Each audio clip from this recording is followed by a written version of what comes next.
Hello everyone. For this last video this week, I want to talk about NTFS permissions. Now, NTFS permissions are basically the security built into NTFS that allow us to modify and control who has access to what files and folders.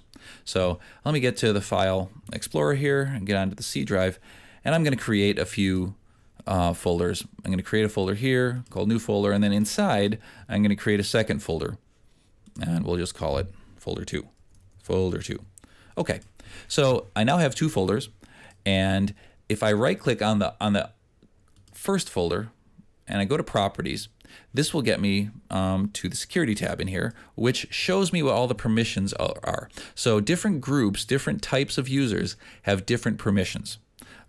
Groups are something we're going to cover in a later chapter.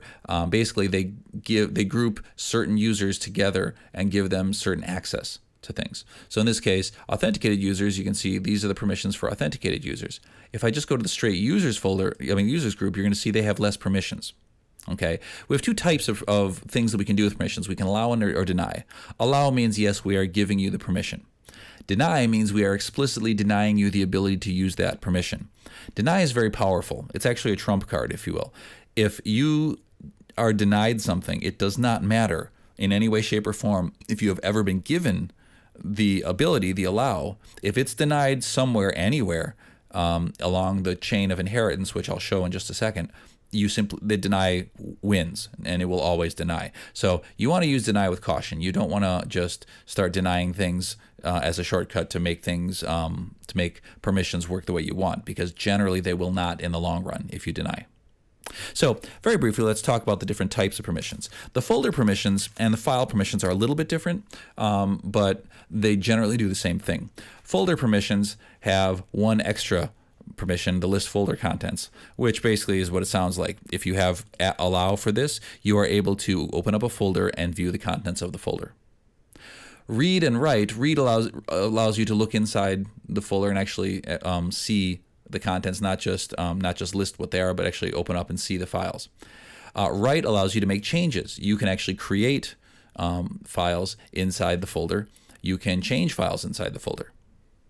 Modify takes it a step further. It allows you to do everything that read and write and actually read and execute can do. Read and execute is being able to read, and then if it happens to be a program, you can run the program. Modify combines read and execute and write, but then also includes the ability to delete files from the folder. Full control does all of that, but then allows you to make changes to the permissions of the folder and the ownership of the folder. It allows you to actually change who has the ability to make changes to the folder. Every folder has an owner. Whoever creates the folder is the owner, and that owner has the ability to give out permissions to other users and groups. And that's what full control will allow you to do. So with that brief overview out of the way, let's talk about changing permissions. If I want to change the way users and groups work, or what their access is, what their permissions are, I can click on Edit. And then in the Edit window, I can choose which type of user I want to change. Let's say these guys, users. And let's just say I don't want them to be able to view the folder contents. By default, they're allowed to, and because it's grayed out, I can't make changes here. But I could, even though I just told you that to be careful about this and not to do it, I could deny them the ability to list folder contents. Now, again, I'm going to illustrate the problem with deny right now. If I do this, any user, anyone that is part of the users group, will be denied the ability to list the folder contents. That doesn't sound bad, except every user is part of the users group. Everyone, including me. I own the folder. I created the folder, but I've just denied myself the ability to look at it. So let's see what happens when I do this. First, it pops up a window saying, are you sure you want to do this? For the same reasons I just described. So if I say yes, and then okay again, here's my new folder. I double click on it, I can't get in. I don't have access. Why don't I have access? Because I'm a user and I was denied. Everyone's denied. So it offers me, because I happen to be an administrator, I actually have the ability to force my way in, to give myself access permanently. I'm not going to do that here. Instead, I'm going to go back into properties and fix it to where I will be able to access it anyway, the way I should be able to. So getting rid of the deniability. Now I should be able to go in and look inside my folder. Okay? So now let's look at folder 2 permissions. Folder 2's permissions are going to be exactly the same. And why are they exactly the same? Because folder 2 was created inside of new folder. Because it was created inside, it inherited everything, all of the settings of the original folder. So new folder was the parent folder, basically. And folder 2 is the child folder. So child inherits the genes from new folder. So let me to show how this would work, I'm going to go inside folder 2 and I'm going to change users permissions to modify. So now users have the ability to write, to make changes to stuff inside the folder. For folder 2, not for the new folder. This is the smaller folder inside. So I click OK, OK, OK. So now this folder has different permissions than the parent folder. New folder's permissions for users are just read and execute, list and read. So that's new folder. Inside folder 2, the child, I have made changes and I now have allowed, modify, and write as well. So now if I go into folder 2, if I create a third folder inside here, this is going to be like folder inception here. If I do folder 3 and I create a new folder inside folder 2, if I look at the properties, I look at the permissions for folder 3, notice it inherited modify and write. I was given the permissions of my parent folder, even though my grandparent didn't have that, didn't have these abilities, didn't have modify and write. My parent did, and so when this was created, it inherited these permissions. Now, let's say I change these permissions. Let's say I edit and go back. I now get rid of modify, get rid of write.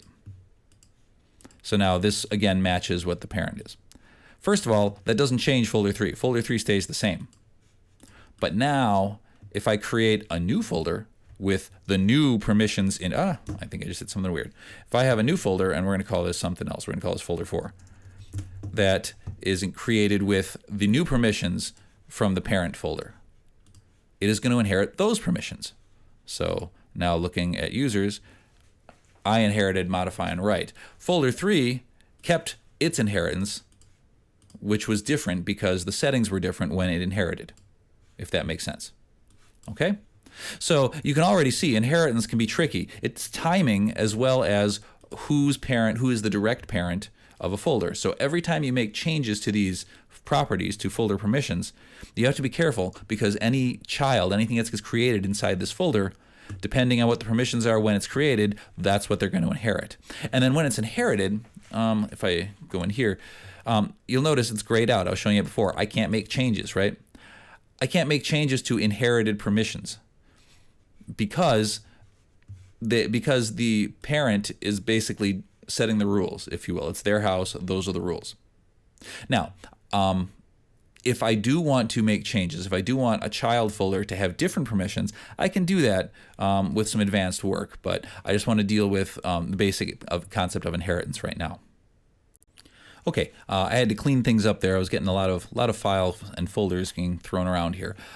Let's take a look. Let's go back to our new folder, and folder 2, I actually deleted the other folders. If I have a file that I create inside my folder, if I do, and I look at the properties, you're going to see that it inherits all the same permissions that the folder had, minus the list folder contents, which doesn't exist in the file permissions. The permissions, though inherited, they can be changed. So like I was trying to show before, if I clicked on edit and I went to user, I wanted to get rid of the read and execute. I can't. These were inherited. So if I don't want that to happen, I can go into the advanced permissions and make changes for that. So if I click on advanced permissions, we get here. The advanced security settings give us a couple of options. First of all, they tell us who owns the file. In this case, it's me. I own the file. And it gives the permissions. It shows us what the access is. Down here, you'll notice that I can add permissions, specific permissions for other users, or removing for specific users if I want. If I select users and decide I want to remove that permission so only authenticated users can do anything, I can do that. I can also disable the inheritance. This is important. Let me try this and I'll show you what happens. If I click on disable inheritance, I'm going to convert the inherent permissions into explicit permissions. What that means is all those grayed out checkboxes that you saw, they're not going to be grayed out anymore. I'll be able to make changes to them. In other words, this file is not going to inherit from its parent. If I remove this, and let me show it there. Okay, so okay. Now these are no longer grayed out. I can now go in my regular editing, and I can make changes if I want to this file. So I can say, no, users are not allowed to read this file. Or yes, they are, depending on what I want to do. But when I remove inheritance, that opens up the ability for me to make changes. Otherwise, I'm locked into whatever the settings of my parent were. That's going to be the minimum access that I'll be able to have. But changing the inheritance will change that for me. So I'm going to go back and enable inheritance again. So now, if I enable the inheritance, look, they're grayed out. I can't make changes anymore because inheritance is locked in.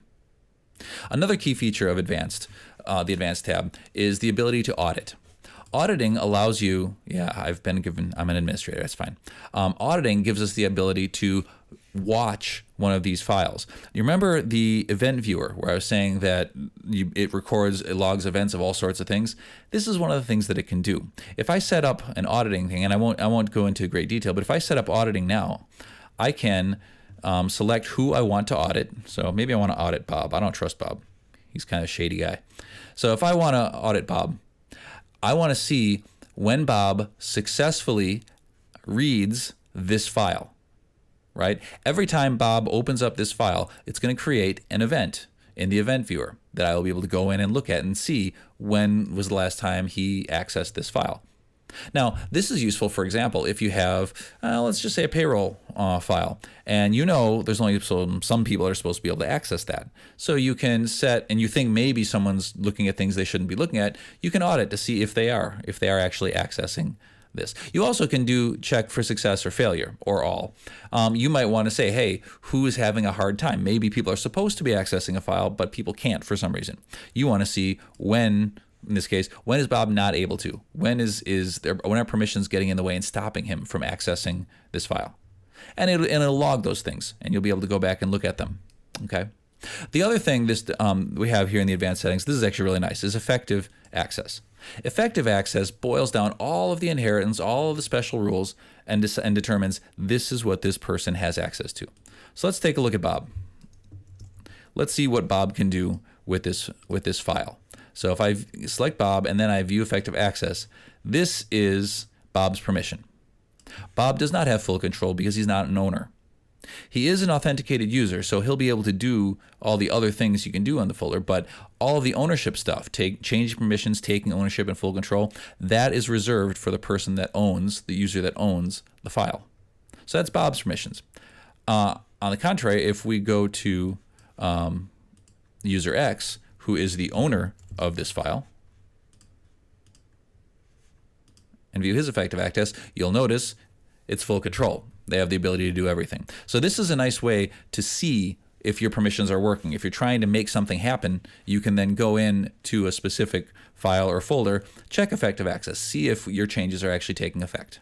So a very nice, handy thing. Okay, so that's all I wanted to do with permissions. I wanted to introduce you to the different types, what they were, how they work with files and folders, and most importantly, how inheritance works. So that'll be it for this week. I hope you all have a good week. And again, if you have any questions at all, please email me. Some of you have been very good about emailing me. Some of you, I'm not sure if you're alive or not.